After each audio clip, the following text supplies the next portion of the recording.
दोपहर का समय है और बाहर सूरज आग उगल रहा है। एक आलीशान आइसक्रीम पार्लर के अंदर रश्मि और उसकी सहेली शिप्रा कांच की मेज के पास बैठी हुई महंगी आइसक्रीम का लुत्फ उठा रही हैं।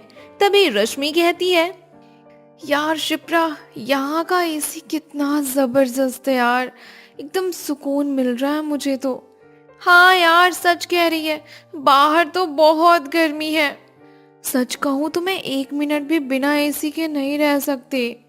अरे रश्मि, अब गर्मी का मौसम है तो थोड़ी बहुत गर्मी तो बर्दाश्त करनी ही पड़ती है ना, हर जगह तो एसी नहीं मिल सकता। शिप्रा, मेरी लाइफ में गर्मी नाम की कोई चीज़ नहीं है, तुझे शायद यकीन नहीं हो रहा है ना। चल, मैं तुझे आज अपना लाइफस्टाइल दिखाती हूँ। रश्मि और शिप्रा पार्लर से बाहर निकलती हैं। रश्मि तुरंत अपनी लग्जरी कार का रिमोट दबाती है और कार के अंदर बैठते ही एसी को फुल स्पीड में ऑन कर देती है। देखा, मेरी कार का एसी हमेशा फुल रहता है। चल, अब मेरे घर चल, वहाँ तुझे असली ठंडक का एहसास होगा। दोनों रश्मि के घर पहुँचते हैं। रश्मि का घर किसी 5 स्टार होटल की तरह ठंडा है। रश्मि की माँ सुनीता कहती है, अरे बेटा, आ गई तू, बहुत देर कर दी आज बाहर, धूप कितनी तेज है ना। हाँ माँ, ये मेरी फ्रेंड शिप्रा है, आज जल्दी से काम वाले को बोलकर मेरे कमरे में ठंडा जूस पहुंचा दीजिए। ठीक है बेटा, मैं अभी भिजवाती हूँ, तुम लोग ऊपर जाओ और आराम करो। रश्मि शिप्रा को लेकर अपने बेडरूम में जाती है। शिप्रा देखती है कि रश्मि के कमरे में भी 2 बड़े एसी चल रहे हैं। बाप रे रश्मि, तेरा घर तो पूरा शिमला और मनाली लग रहा है। हाँ, बाहर 45 डिग्री तापमान है, लेकिन मेरा घर एकदम ठंडा। वैसे तेरे घर में इतनी सारी एसी लगी है? हाँ, क्योंकि मुझे और मेरे मॉम डैड को गर्मी बिल्कुल भी बर्दाश्त नहीं होती। वो ये लोग बातें कर ही रहे थे कि तभी सुनीता आवाज देती है, रश्मि बेटा, बाहर आ जाओ, मैंने डाइनिंग टेबल पर तुम दोनों के लिए नाश्ता और ठंडा जूस लगवा दिया है। रश्मि और शिप्रा डाइनिंग रूम में आ जाती हैं। डाइनिंग रूम में भी एसी लगी हुई थी। शिप्रा नाश्ता करके चली जाती है। अगले दिन रश्मि के फोन की घंटी बजती है। हेलो रश्मि, तुम कॉलेज खत्म होने के बाद तो जैसे गायब हो गई हो, ना कोई फोन ना कोई मैसेज। क्या मैं अब तुम्हारी जिंदगी का हिस्सा नहीं रहा? अरे नहीं पापा, ऐसी बात नहीं है, मैं तो खुद ही तुम्हें फोन करने वाली थी, पर ये गर्मी, बाहर निकलने का मन ही नहीं करता है। ठीक है, चलो आज शाम को पार्क में मिलते हैं, मैं तुम्हारा इंतजार करूंगा। शाम को रश्मि पार्क पहुंचती है। राकेश और रश्मि दोनों बैठकर बातें करते हैं। तभी राकेश कहता है, रश्मि, मेरे मम्मी पापा मेरी शादी की बात कर रहे हैं, तो मैंने भी उन्हें कह दिया कि लड़की देख लो। राकेश, तुम पागल हो गए हो क्या? तुम किसी और से शादी कैसे कर सकते हो? रश्मि, बात को समझो, मैं तुमसे ही प्यार करता हूँ, लेकिन तुम एक बहुत अमीर घर की लड़की हो। मेरे घर में एसी तो दूर, ठीक से पंखे भी नहीं चलते। राकेश, ये सब मुझे नहीं पता। मेरा प्यार गरीबी और अमीरी की दीवारें नहीं देखता, मुझे सिर्फ तुम चाहिए। बातें करने के बाद रश्मि घर पहुंचती है और अपने माता पिता से राकेश के बारे में बात करती है। क्या तुम उस गरीब भिखारी से शादी करना चाहती हो? तुम्हारा दिमाग तो ठिकाने है ना? पिताजी, वो गरीब जरूर है, लेकिन वो बहुत अच्छा इंसान है और मैं उससे बहुत प्यार करती हूँ और शादी भी उसी से करना चाहती हूँ। तुम इतने अमीर घर की लड़की हो, महलों में पली हो, तुमने सोचा भी कैसे कि हम तुम्हारी शादी किसी ऐसे इंसान से कर देंगे? भूल जाओ उसे। नहीं पिताजी, ऐसा नहीं हो सकता। अपने कमरे में जाओ, अब तुम्हारी शादी जल्दी ही मैं किसी अमीर लड़के से करवा दूंगा। रश्मि रोते हुए कमरे में जाती है और राकेश को फोन करती है। सारी बातें बताकर वो कहती है, राकेश, मैं तुम्हारा इंतजार कर रही हूँ, जल्दी मेरे घर के बाहर मुझे लेने के लिए आ जाओ। हाँ रश्मि, तुम चिंता मत करो, मैं थोड़ी देर में पहुंच रहा हूँ। थोड़ी देर में राकेश खिड़की के बाहर आकर रश्मि को कॉल करता है। रश्मि, मैं खिड़की के बाहर खड़ा हूँ, तुम दुपट्टा बांधकर खिड़की से कूद जाओ। हाँ, मैं आ रही हूँ अभी। रश्मि दुपट्टा के जरिए खिड़की से नीचे उतरती है और राकेश की बाइक पर बैठकर भाग जाती है। तब सुनीता कमरे में जाती है तो, सुनिए जी, अरे देखिए, हमारी बेटी घर में नहीं है, वो भाग गई। उस बदतमीज लड़की ने हमारी नाक कटवा दी। आज के बाद मेरा उससे कोई रिश्ता नहीं, वो मेरे लिए मर गई है। इधर राकेश और रश्मि कोर्ट में शादी कर लेते हैं और राकेश के घर पहुंचते हैं। राकेश की भाभी साधना दरवाजा खोलती है और उन्हें देखकर एकदम चौंक जाती है। अरे क्या देवर जी, आप इस लड़की के साथ, और ये मांग में सिंदूर। भाभी, मैंने शादी कर ली है। हालात कुछ ऐसे बन गए थे कि बिना बताए ये सब करना पड़ा। कोई बात नहीं देवर जी, आप अंदर आइए, जो हुआ सो हुआ, अब ये हमारी घर की लक्ष्मी है। ऐसा कहकर रश्मि साधना की आरती उतारती है और रश्मि को अंदर लेकर जाती है और कहती है, रश्मि इनसे मिलो, ये है तुम्हारे सास ससुर और भतीजे। जी वैसे ये घर बहुत गर्म है। हाँ बहू, घर बहुत ही छोटा और उमस भरा है। मिट्टी की दीवारें हैं और छत नीची है, बस इसलिए गर्मी ज्यादा है। वैसे बेडरूम कहाँ है? बहू, पूरे घर में सिर्फ एक ही छोटा सा बेडरूम है, वो रहा सामने, जाकर आराम कर लो। रश्मि राकेश के साथ अपने बेडरूम में जाती है। बाप रे राकेश, यहाँ तो बहुत गर्मी है, मुझे तो अभी से चक्कर आ रहे हैं। रश्मि, थोड़ा सब्र करो। अच्छा रुको, मैं आता हूँ। राकेश जाता है और आधी बाल्टी पानी लेकर आता है। वो फर्श पर और आसपास थोड़ा पानी छिड़क देता है, फिर कहता है, इससे ये कमरा थोड़ा ठंडा हो जाएगा और तुम सो सकोगी। मुझे नहीं लगता, मैंने देखा था कि सामने एक टेबल फैन रखा था, ऐसा करती हूँ कि वहीं जाकर सो जाती हूँ। ठीक है रश्मि, तुम वहीं जाकर सो जाओ। रश्मि हॉल में जाती है और चुपचाप अपनी सास के बगल में पंखे के सामने सो जाती है। अगली सुबह सविता रश्मि से कहती है, रश्मि, आज तुम्हारी ससुराल में पहली रसोई की रस्म है। तुम थोड़ा सा हलवा और खीर बना देती तो सबका मुंह मीठा हो जाता। माँ जी, इतनी भयंकर गर्मी में रसोई के अंदर कदम भी नहीं रख सकती मैं तो। कोई बात नहीं रश्मि, तुम चिंता मत करो, मैं रसोई का सारा काम कर देती हूँ, तुम बस एक बार आकर चम्मच चला देना। हाँ चाची, आप परेशान मत होइए, आप बस हमसे बातें कीजिए, हमें अच्छा लगेगा। ठीक है बच्चों, पर साधना भाभी, यहाँ का पंखा तो हवा कम और शोर ज्यादा दे रहा है। रश्मि बच्चों से बात करती है और थोड़ी देर बाद वो रसोई में जाती है। आओ रश्मि, मैंने सारी तैयारी कर ली है, बस तुम चम्मच चला दो। हाँ भाभी, वैसे भी रसोई में इतनी गर्मी है कि मैं ज्यादा देर तक रुक ही नहीं सकती। ऐसा कहकर वो चम्मच चलाती है और तुरंत बाहर भाग जाती है। उसे देखकर रमेश कहता है, रश्मि बेटा, पंखे के नीचे बैठ जाओ और पानी पी लो। थोड़ी देर बाद साधना सभी के लिए खाना लाती है और कहती है, चलिए सभी लोग खाना खा लीजिए। हाँ भाभी, खुशबू तो बहुत अच्छी आ रही है। चाचा जी, चाची ने हमारे लिए खीर भी बनाई है। हाँ बच्चों, चलो सभी खाना खाने बैठो। सभी लोग खाना खाते हैं। शाम होते ही मोहल्ले की कुछ औरतें रश्मि की मुंह दिखाई के लिए इकट्ठा होती हैं। माला रश्मि को देखकर कहती है, अरे सविता, तुम्हारी बहू तो वाकई बहुत सुंदर है, बिल्कुल फिल्म हीरोइन जैसी। हे भगवान, ये पंखा भी कितना धीरे चल रहा है, यहाँ तो हवा ही नहीं आ रही। आप लोग नाश्ता कीजिए और इसे आशीर्वाद दीजिए। मुंह दिखाई की रस्म खत्म होने के बाद सभी औरतें चली जाती हैं।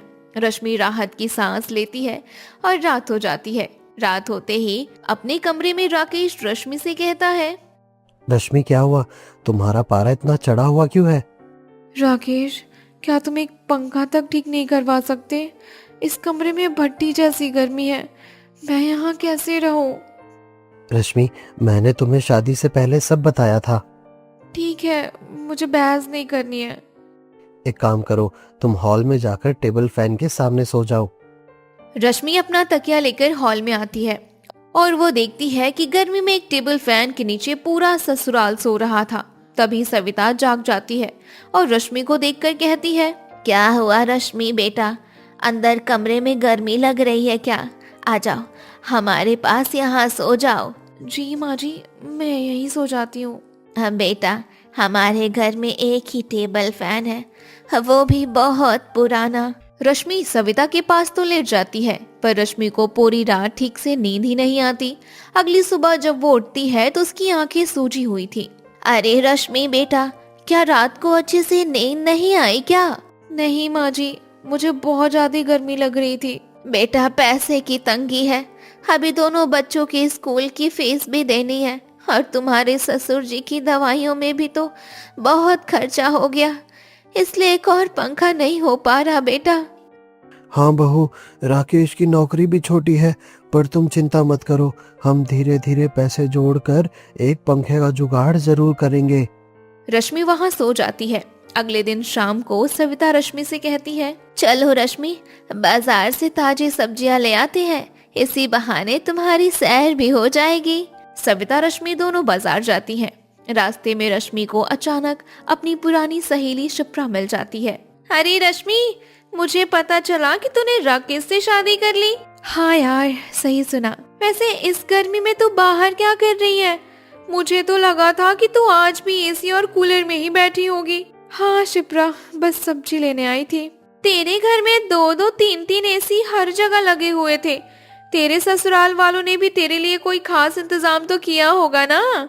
ठीक है शिप्रा, मुझे देर हो रही है, मैं फिर बाद में बात करती हूँ। रश्मि वहाँ से तेजी से निकल जाती है। सविता उसके पीछे पीछे आती है।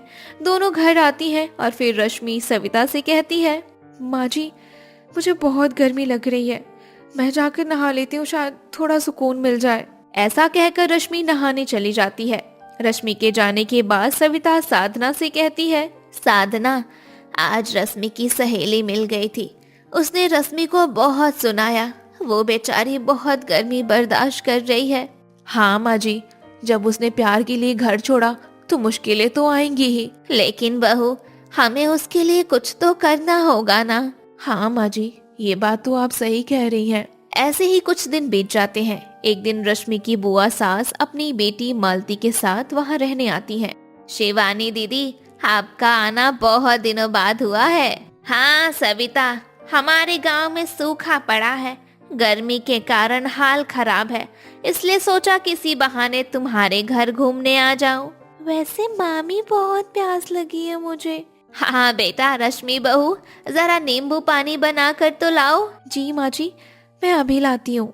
ऐसा कहकर रश्मि रसोई में जाती है और नींबू पानी बना कर लाती है। तभी साधना भी सब्जी लेकर आ जाती है और कहती है, अरे बुआ जी, आप बहुत दिनों बाद आई आप। हाँ बहू, अब तो 2-4 दिन रुक कर ही जाऊंगी।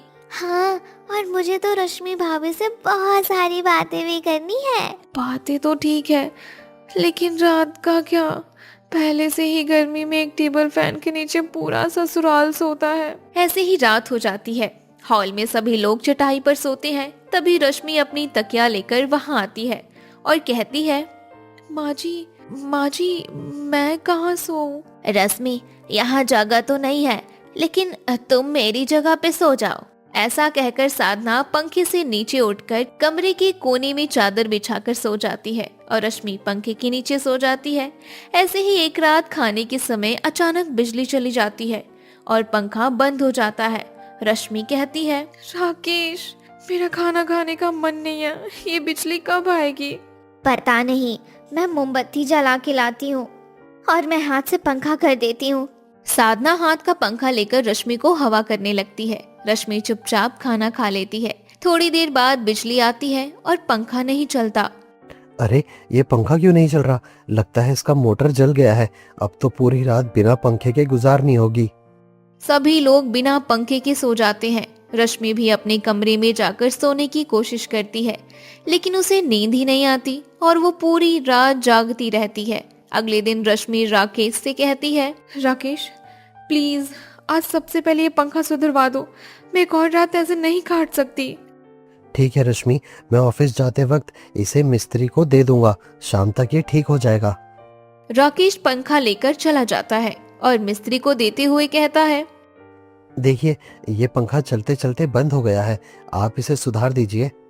हाँ भैया, ये पंखा तो काफी पुराना हो गया है, आप इसे बदल क्यों नहीं देते? क्या बताऊं भैया, इतने पैसे नहीं हैं कि मैं पंखा बदल दूं, आप तो इसे सुधार दीजिए बस।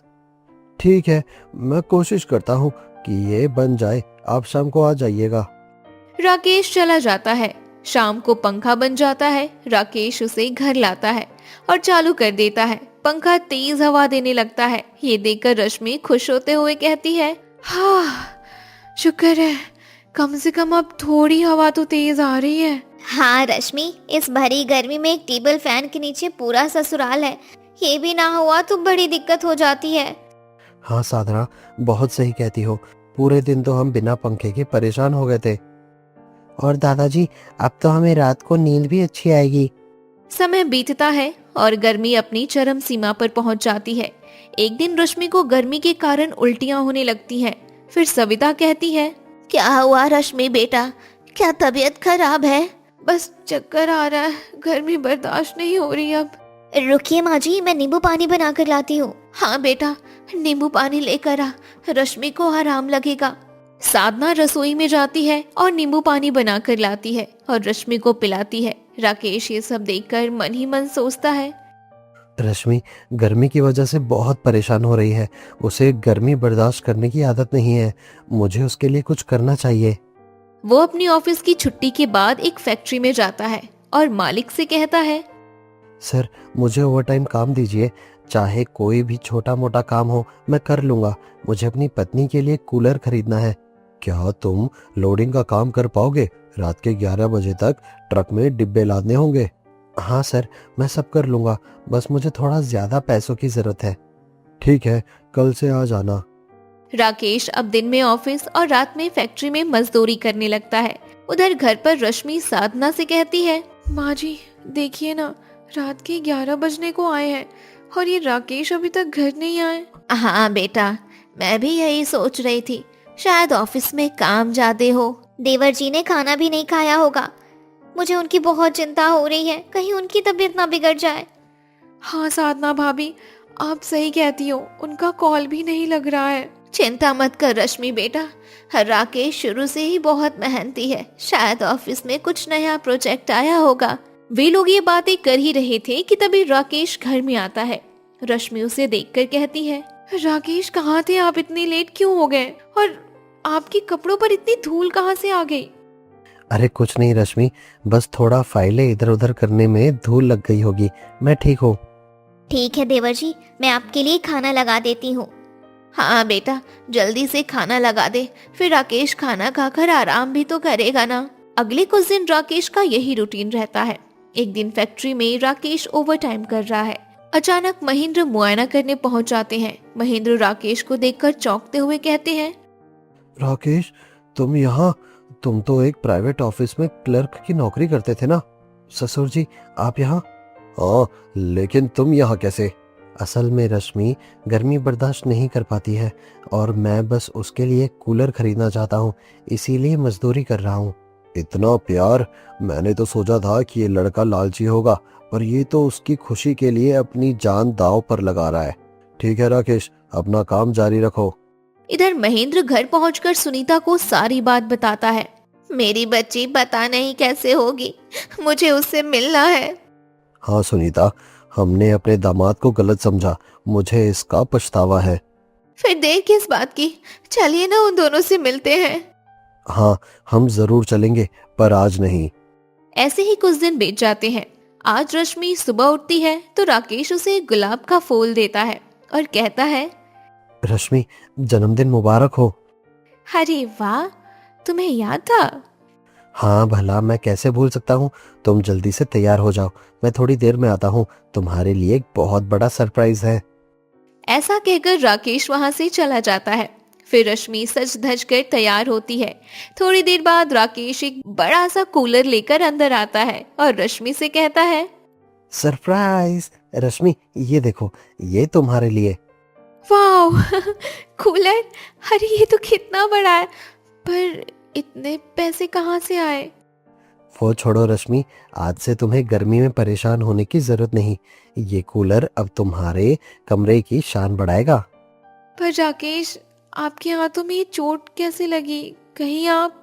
रश्मि, राकेश पिछले कई दिनों से फैक्ट्री में मजदूरी कर रहा था। हाँ बेटा, उन्हें पैसों से राकेश ने कूलर लिया है। वो रात रात भर जाग कर ट्रक लोड करता था ताकि तुम्हारे जन्मदिन पर ये तोहफा दे सके।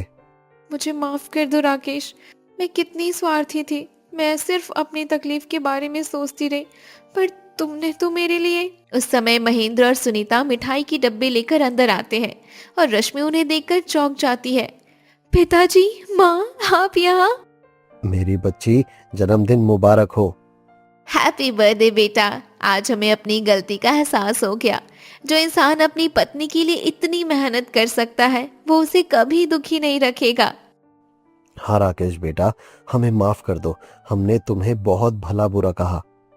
और आज हम गर्व से कह सकते हैं कि तुम मेरी बेटी के लिए सबसे अच्छे जीवन साथी हो। रश्मि बेटा, ये लो, हम तुम्हारे लिए कुछ तोहफे और मिठाइयाँ लाए हैं। आज तुम्हारा जन्मदिन धूमधाम से मनेगा। सब मिलकर केक काटते हैं। कूलर चालू किया जाता है और पूरा हॉल ठंडी हवा से भर जाता है। आज मैं ना बहुत खुश हूँ। मुझे मेरे मायका और ससुराल दोनों मिल गया। और तुम्हारी खुशी देखकर हम सभी बहुत खुश हैं। राकेश, मैंने अपनी कंपनी में तुम्हारे लिए एक अच्छी मैनेजर की पोस्ट देख ली है। और रश्मि, तुम भी अब राकेश के साथ कंधे से कंधा मिलाकर काम करोगी। हाँ पिताजी, मैं भी अब जॉब करूंगी और हम मिलकर इस घर को और खुशहाल बनाएंगे। और बेटा, अगर तू कहे तो एसी भिजवा दूं?